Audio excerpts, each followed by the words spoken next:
You hate government, one of them libertarian types, or maybe you just can't stand the president, gun grabbers, or warmongers. Me too. That's why I invented LibertyStickers.com. Well, Rick owns it now, and I didn't make up all of them, but still, if you're driving around and want to tell everyone else how wrong their politics are, there's only one place to go. LibertyStickers.com has got your bumper covered. Left, right, libertarian, empire, police, state, founders quotes, central banking. Yes, bumper stickers about central banking. Lots of them. And, well, everything that matters. LibertyStickers.com. Everyone else's stickers suck.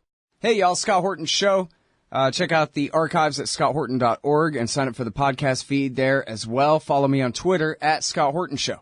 All right, introducing Kelley B. Vlahos, writing for the American Conservative magazine. Again, this one is called Clinton's Syria War Plans. Welcome back to the show. Kelley, how are you? I'm doing great, Scott. Thanks for having me.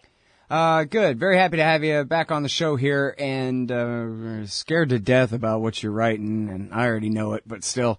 Let's talk a little bit about Hillary's incoming war cabinet. We already know a little bit about who we can expect to take the high-level positions in Hillary's national security bureaucracy, assuming she's elected president, correct?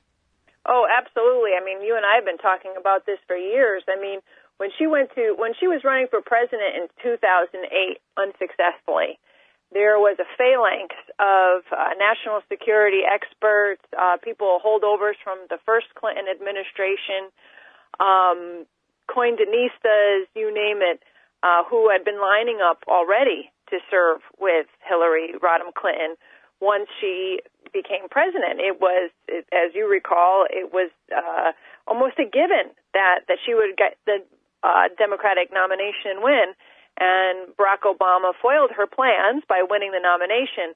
Ahead of that, though, a new think tank, the Center for New American Security, CNAS, had been formed by many of these foreign policy national security acolytes, namely Michelle Flournoy, who had, been sort of in the sort of military, industrial, academic complex for years, had been working in the Pentagon, and was very hot to see Hillary Clinton successfully get the Democratic nod. She started this think tank in hopes that, it would sort of create this national security team in waiting.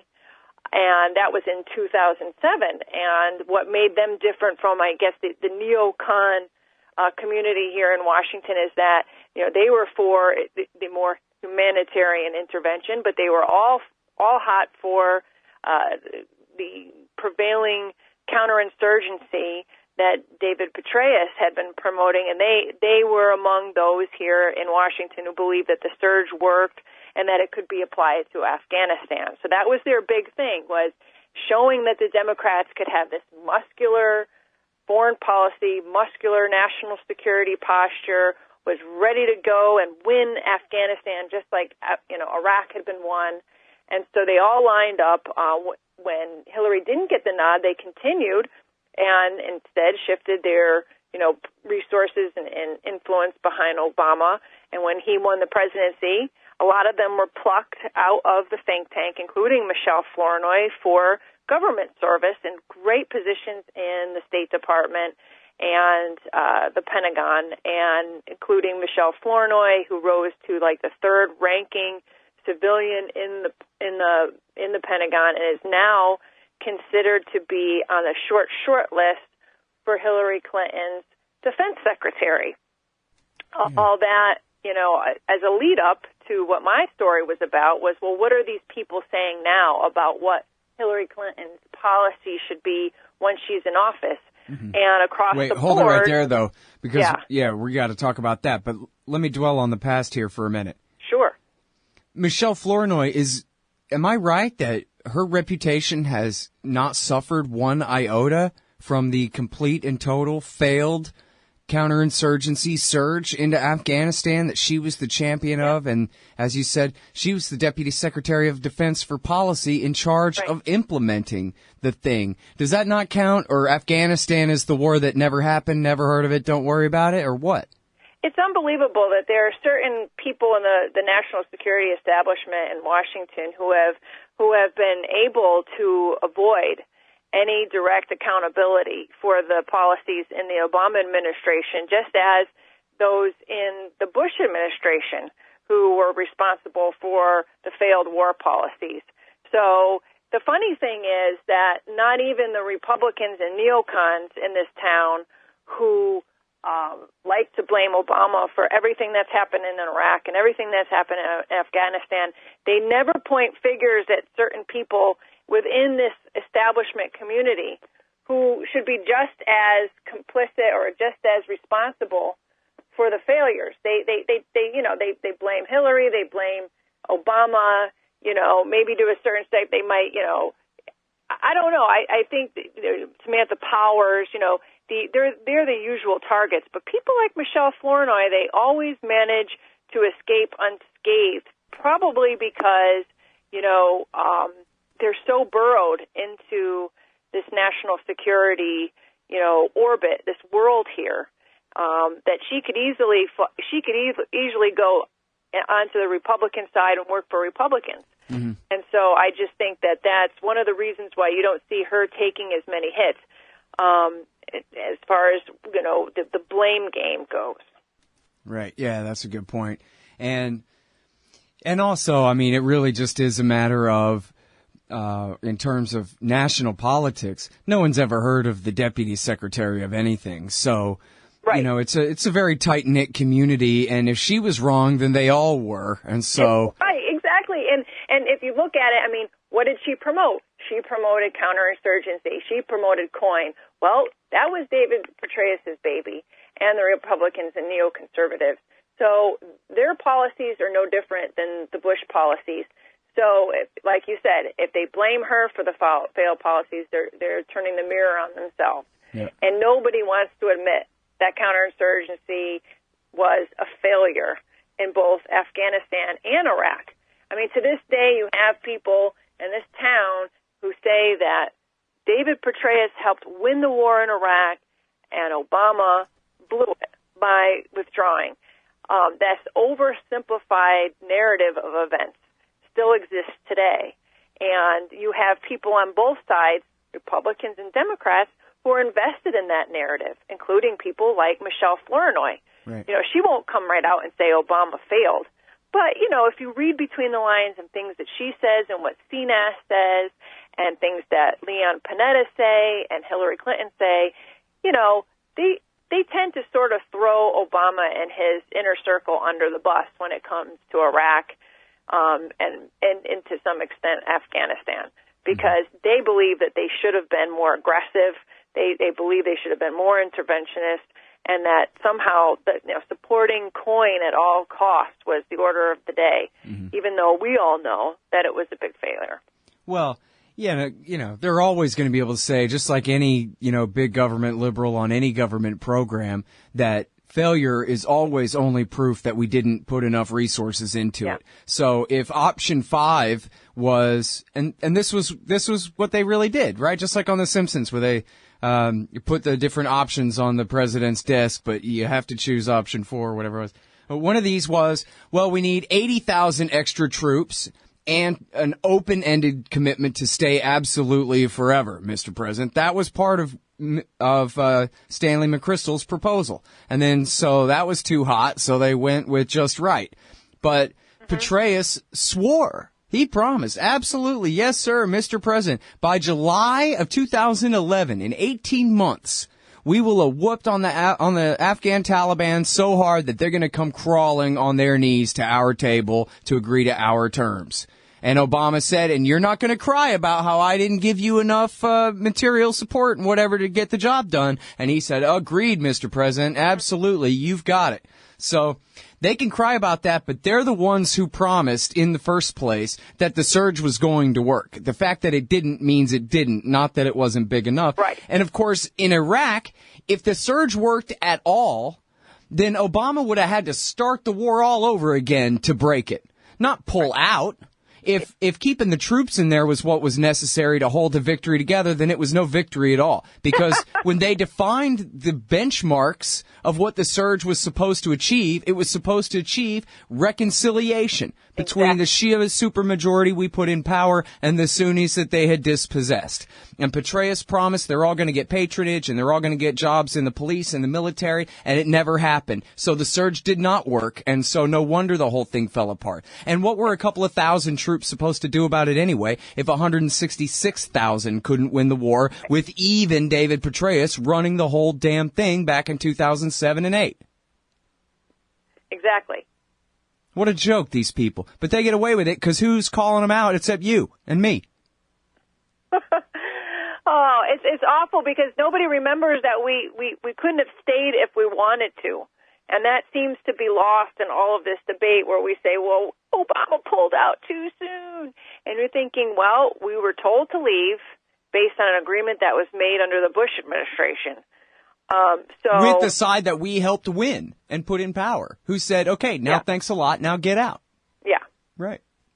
So, anyway, but yeah, never mind a benchmark. I never heard a slogan about a benchmark, but I heard the surge worked a lot of times. So it must have been the Republicans' victory that the Democrats blew, as they so often say. And of course, we all know the real story is that Obama, on the advice of these same people, helped knock off the government in Libya, and then did a half a regime change, at least in Syria, and still to this day supports Mujahideen forces against the Assad government there, which is, as Donald Trump has correctly said, what led to the rise of the Islamic State in the first place. Yeah. But now Michelle Flournoy, never mind, any recent past or anything, she knows what to do from here on forward, huh? Oh, yeah, and I think that for what you can say about Obama in comparison to Hillary Clinton is that he is less interventionist than Hillary Clinton. When you point out Libya and other events over the past 8 years, that invasion, this coalition invasion, airstrikes rather, of Libya was all pushed by Hillary Clinton and her friends, Leon Panetta, David Petraeus, Robert Gates, and all. So if you're looking at a future Clinton presidency, you're going to be looking at a greater interventionist policy, and that has been borne out in reports by CNAS with Flournoy's name at the top of the page, which talk about leaning in further into Syria, including airstrikes, greater numbers of U.S. personnel. We can parse out whether that means troops on the ground. She says, I didn't mean troops on the ground. But when you read her reports carefully, it means a much more marshaling of United States resources, including airstrikes, air support, special operations on the ground. They call them counter-networking advisors, and whether or not this, instigates with Russia, who's already, dropping bombs into Syria, so what? That needs to be done because two ultimate goals are getting rid of ISIS and getting rid of Assad. And she says that clearly, and her people say that clearly, and Clinton surrogates in the media say it clearly. It's a two-pronged approach, and the only way that they say that's going to happen is if with more United States involvement in Syria. So it goes way beyond what Obama is doing right now, and they don't hesitate to say at the outset that Obama's policies have been weak. Yeah. Well, you quote our good friend Gareth in here, Gareth Porter, saying, well, I can't think of a time where you actually had someone running for president who was promising to start a new war as soon as they get in power. I mean, clearly Cheney was, but only in private at Halliburton corporate board meetings, right? But not on TV. Like, you let us in there, we're guaranteed to invade Iraq and occupy it. But, that really is kind of unprecedented in American history. That's the platform they're running on. No one even seems to care. It's not even getting much attention.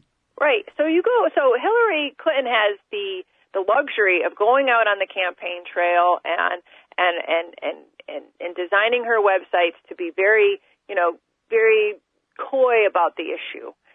Now and then, but which is fine. She can go out and she can say, we're going to be smart about this. We're not going to put troops on the ground. We're going to have a forward-thinking policy.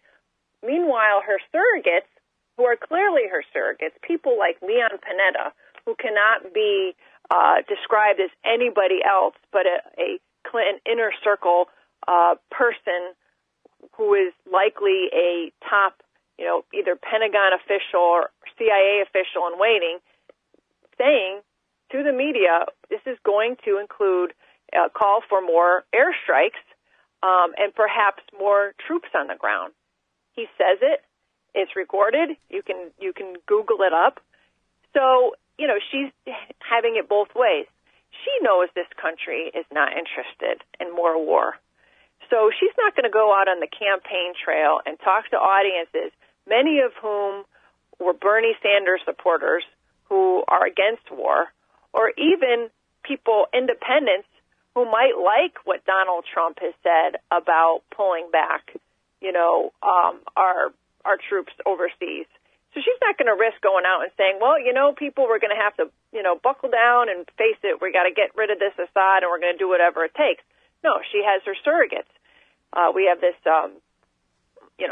Mark Morell, the former CIA guy who's been working with Leon Panetta at Beacon Strategies, who's out there as the former CIA guy who's gone out and he says, I just can't stand to see Trump to be possibly lead this country. I have to be for Hillary.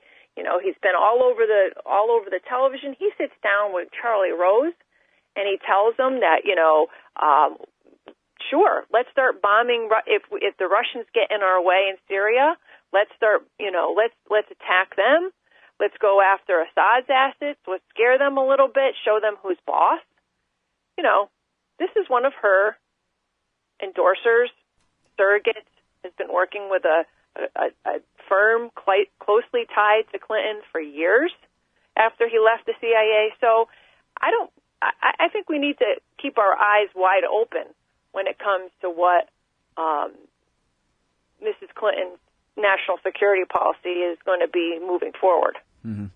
Well, and again, always with any of these foreign policies, we see the danger of the power of consensus and social psychology among the people making the policy in Washington, D.C., as we talked about before with the coin in Washington, D.C. and all the cool kids supporting that and et cetera like this. Here's a situation where, I asked Gareth Porter this the other day, trying to keep an open mind here and play devil's advocate and say, okay, but so if the Ba'ath government in Damascus falls, is there anyone prepared to replace it in power other than Al-Qaeda or the Islamic State?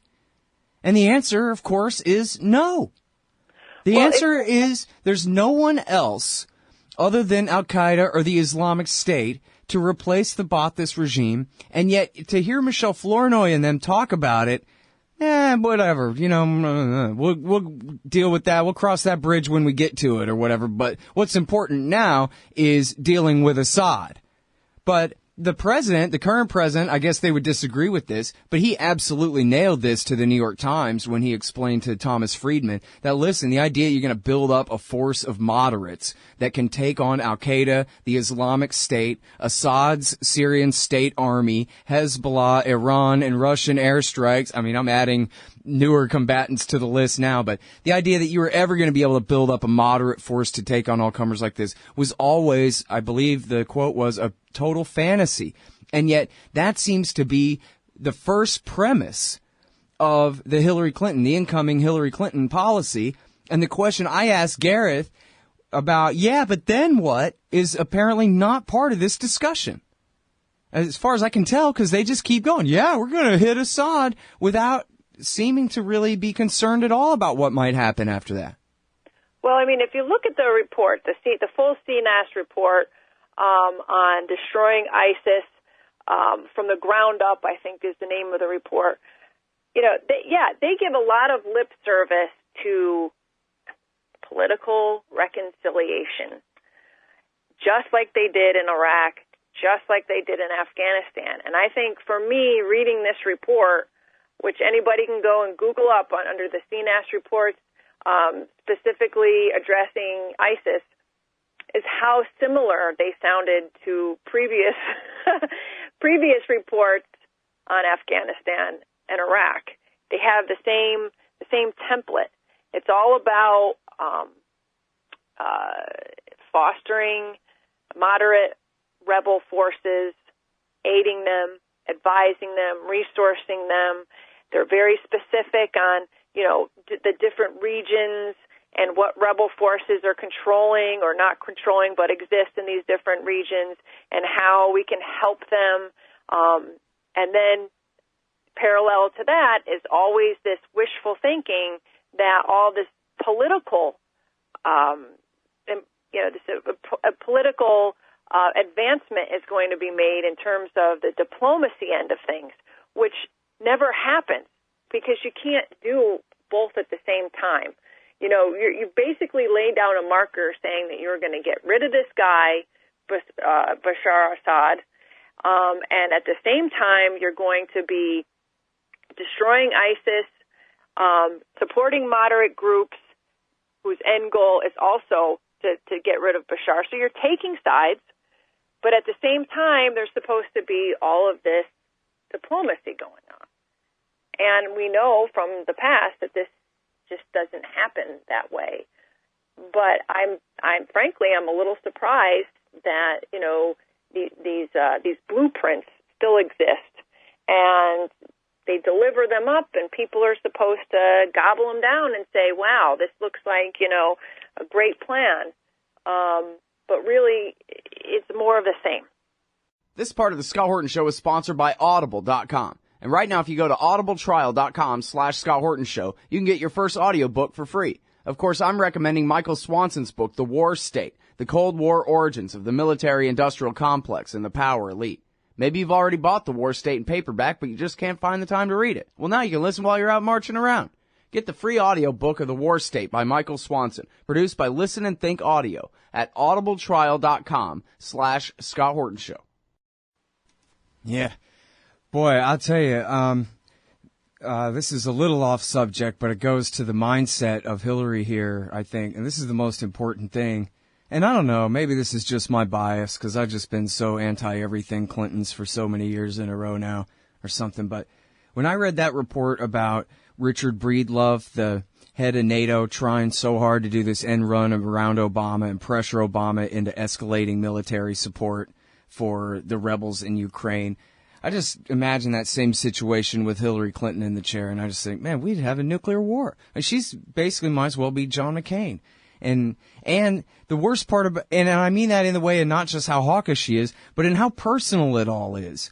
Like for her, I think impressing Jack Keane matters a lot more than doing the right thing. Being considered one of the guys and getting a pat on the head from the right people, where Obama, I hate to give the man credit for anything with all the damage that he's done, but at least at the end of the day, he seems to feel good about himself enough that he can say no to people sometimes. You know what I mean? But I just don't, Hillary just seems like she's so eager to please all the wrong people in a way that could really get in the way of clear thinking on any of these subjects, Yeah, and it's really hard to parse it out, because if you look at the Hillary Clinton of the 1990s, she was just as hawkish, and her husband was president, and her and Madeleine Albright had been pressuring for bombing campaigns in Bosnia and then later in Yugoslavia. So maybe she's just a hawkish person.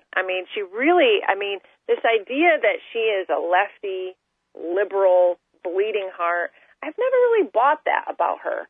I think history bears out that she's a pretty tough cookie, and she gets along with the military very well, much more than Obama, and much more than her husband, I believe. Yeah. And when she came in as senator, she was she was on she was on the armed services. Please correct me if she was. Yeah. That was the first thing she did was sign up for armed services because she was running for president. As simple as that. Well, it's exactly, and that's what I mean about parsing out. Does she do it because of her ambitions, or does she do it because it's the way she's wired? She's politically wired because she made friends with these generals and these national security, hot rods pretty quickly. And they loved it, and they lapped it up, and it was right around the time of the surge, her and Petraeus, it's just the Crystal. I mean, she just really has a good rapport with military types, and so I'm not sure she was. I'm not sure it's her seeking out some sort of what do you call it, reinforcement from these types. I just think that that's how she's wired. But I think it's our job in the media to make sure that people are informed about this. I mean, I hate to say it, but people start to they see her as this the Democrat, and Democrats have never been known to be tough on national security and war, and they're constantly overcompensating for that. But with Hillary, I think it really means something. I mean, she was for the war in Iraq. Her husband basically started the war in Iraq by, the sanctions and, being sort of like won over by, the neocons and the bombing campaigns. And, I mean, this all started in her husband's administration. It's just the neocons were able to finish it after 9/11. Right. So, good. Who knows what's going to happen? Well, it seems like, if only Nixon can go to China, that's because if a Democrat had done it, Nixon would have called him a commie and a traitor. Right. And so, and it seems like, that's just the dynamic that we're stuck with, where no matter what, the Democrats have to try so hard to prove what Jimmy Carter's they're not. And that, this is something we talked about when it came to Obama and the Afghan surge, it was all domestic politics. He couldn't end two wars, only one. So he gave in and doubled one of them while withdrawing from the other and that kind of thing. But, and her being a woman just means that much more of the same incentive, where if only Trump can go to Tehran, then Hillary's got to bomb it.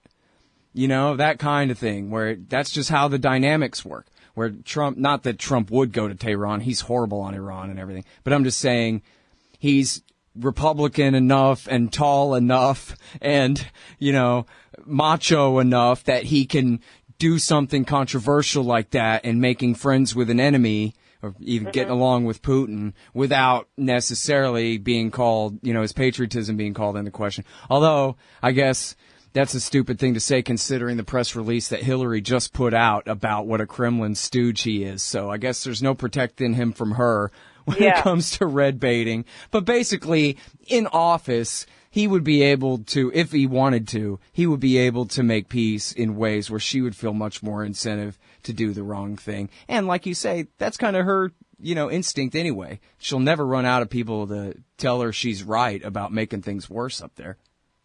Yeah, and I think the one thing to watch very intently is, with Russia there in Syria, and her people saying,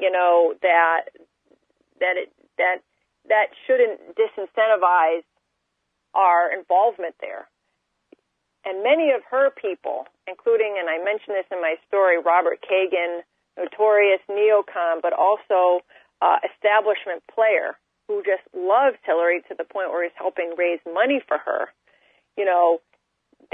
they want to poke the bear. They want a confrontation with Russia, whereas Obama doesn't, and he never did. And I think you're going to see some dynamics really changing if Hillary becomes president and some of these foreign policy instincts start into motion, because it's not just a matter of us going in there and getting in a quagmire with these Islamic, extremists and moderates and rebels. Russia's there too, and Iran is involved. So this is big time. And I think, I'm sure Gareth talked to you about this, but there are plenty of Hillary supporters and surrogates who already have been stirring the pot when you mention Ukraine. So it could get ugly, and it could go way beyond these quagmires that we have seen in Afghanistan and Iraq, because we'll be dealing with other world powers at that point, who also have something to prove themselves.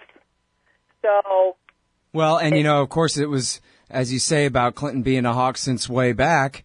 It was her husband, of course, that expanded NATO, and Bush, made it much worse. But Bill Clinton really got this started. And so even if she had a moment of clarity where she realized, like, oh, man, we kind of are backing the Russians into a corner, and maybe we need to take that more into account. Boy, she could never admit that or make a policy based on that kind of thing when that implicates her previous government, basically, from absolutely 16 years ago. Yeah. So... all they can do is just press on. And she gave, in her big San Diego foreign policy speech, which was mostly about attacking Trump, I mean, she was so hawkish there and talked about, oh, how pleased they'll be in the Kremlin if Trump wins. Again, back to her website and her press release and all the Kremlin baiting. I guess it's not red baiting anymore, but Russia baiting of Trump. They won't let up. Manafort's out, and they're saying, we don't care if he's out. We're still going to keep, baiting you on this subject anyway. Even though the centerpiece of all of our accusations is gone, we'll find something else to keep playing it this way. And she said in that speech that, with real indignation, that the Russians now have lately been making movements and are messing around right on NATO's doorstep, which she's talking about troop movements inside Russia, where NATO is all the way on Russia's doorstep.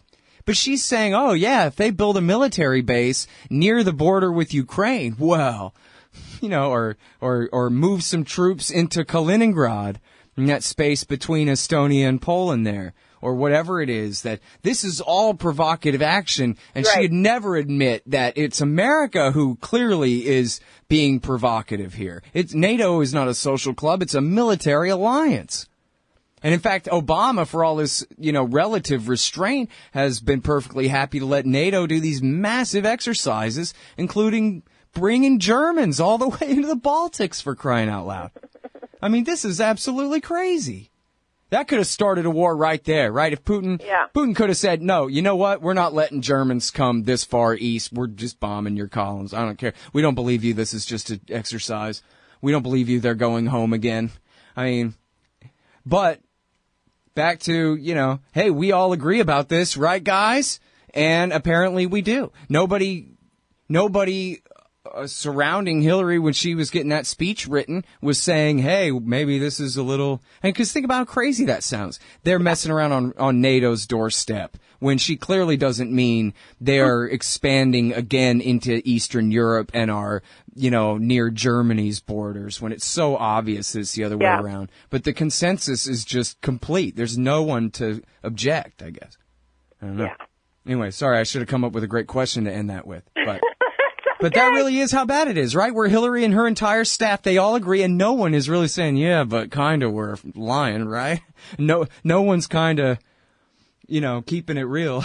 It's all, they believe their own propaganda or their narrative becomes the basis for their action, even though they must kind of know their narrative isn't true. Exactly.